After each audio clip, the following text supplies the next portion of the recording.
ಜಿಲ್ಲೆಯಾದ್ಯಂತ ಮಂಗಳವಾರ ಸುರಿದ ಭಾರೀ ಮಳೆ ಬುಧವಾರ ವಿರಾಮ ಪಡೆದಿದೆ.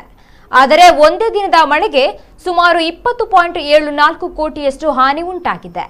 16.61 ಕೋಟಿಯಷ್ಟು ರಸ್ತೆ ಮತ್ತು ಸೇತುವೆಗಳಿಗೆ ಹಾನಿಯಾಗಿದೆ.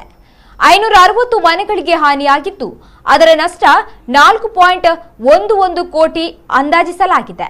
ಜಿಲ್ಲೆಯಲ್ಲಿ ಮಂಗಳವಾರ ಸರಾಸರಿ 156.8 ಮಿಲಿಮೀಟರ್ನಷ್ಟು ಮಳೆಯಾಗಿದೆ ಎಂದು ಜಿಲ್ಲಾಧಿಕಾರಿ ಸಸಿಕಾಂತ್ ಸೆಂದಿಲ್ ತಿಳಿಸಿದ್ದಾರೆ.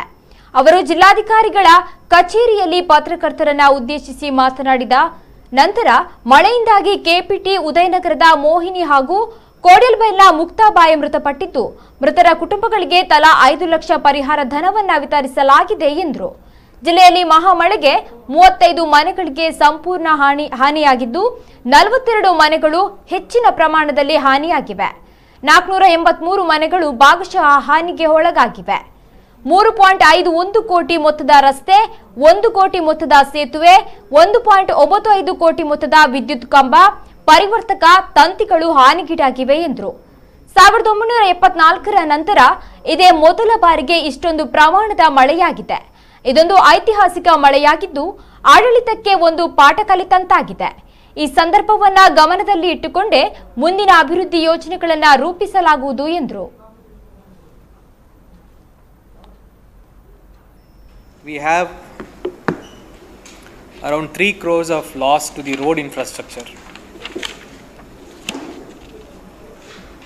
ಆಮೇಲೆ around 1 crore of loss to the bridge infrastructure.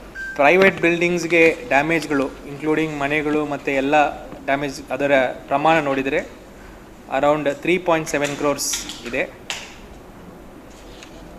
Electrical ಪೋಲ್ಗಳು ಮತ್ತು ಇನ್ಫ್ರಾಸ್ಟ್ರಕ್ಚರ್ ಮೆಸ್ಕಾಮ್ದು ನೋಡಿದರೆ ಅರೌಂಡ್ 1.95 crores ಇದೆ.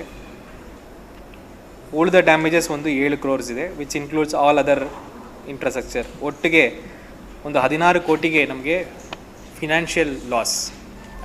ಈಗ ಇಂಥ ಒಂದು ಡಿಸಾಸ್ಟರ್ ಆದಾಗ ಇಮ್ಮಿಡಿಯೇಟಾಗಿ ತಕ್ಷಣ ನಾವು ರಿಲೀಫ್ ಕೊಡ್ತೀವಿ. ಅದರ ಪ್ರಕಾರ ಇವತ್ತು ಬೆಳಿಗ್ಗೆನೇ ಆ 2 ವಿಕ್ಟಿಮ್ಗೂ ಕೂಡ 5 lakhs ಸರ್ಕಾರದಿಂದ ಏನು ಗ್ರಾಶಿಯಾ ಘೋಷಣೆ ಆಗಿದೆ. The Chief Minister had spoken to me 3 to 4 times and he had announced ex gratia of 5 lakhs to be immediately given to the victims. ಅದು ಇವತ್ತು ಬೆಳಿಗ್ಗೆನೇ ಅವರಿಗೆ ಡೆಲಿವರ್ ಆಗಿದೆ. ಫುಲ್ಲಿ ಡ್ಯಾಮೇಜ್ಡ್ ಹೌಸಸ್ 35 ಜಿಲ್ಲೆಯಲ್ಲಿ ಇದೆ. ಮಂಗಳೂರು ತಾಲೂಕಲ್ಲಿ ಮಾತ್ರ 30 ಮನೆಗಳಿದ್ದಾವೆ.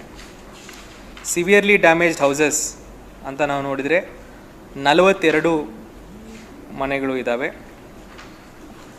ದೆನ್ ಮಾರ್ಜಿನಲಿ ಡ್ಯಾಮೇಜ್ಡ್ ಹೌಸಸ್ ಅಂತ ಹೇಳಿದರೆ ಸುಮಾರು 483 ಮಾರ್ಜಿನಲಿ ವೆರಿ ಸ್ಮಾಲ್ ಡ್ಯಾಮೇಜಸ್ ಅದೇ ಕೂಡ ನಾವು ಲೆಕ್ಕ ಮಾಡಿದ್ದೀವಿ. ಅವರಿಗೆ ನಮ್ಮ NDRF ನಾರ್ಮ್ಸ್ ಪ್ರಕಾರ ಇರುವ ರಿಲೀಫ್ ಅಮೌಂಟನ್ನು ಇವತ್ತು ಮತ್ತು ನಾಳೆ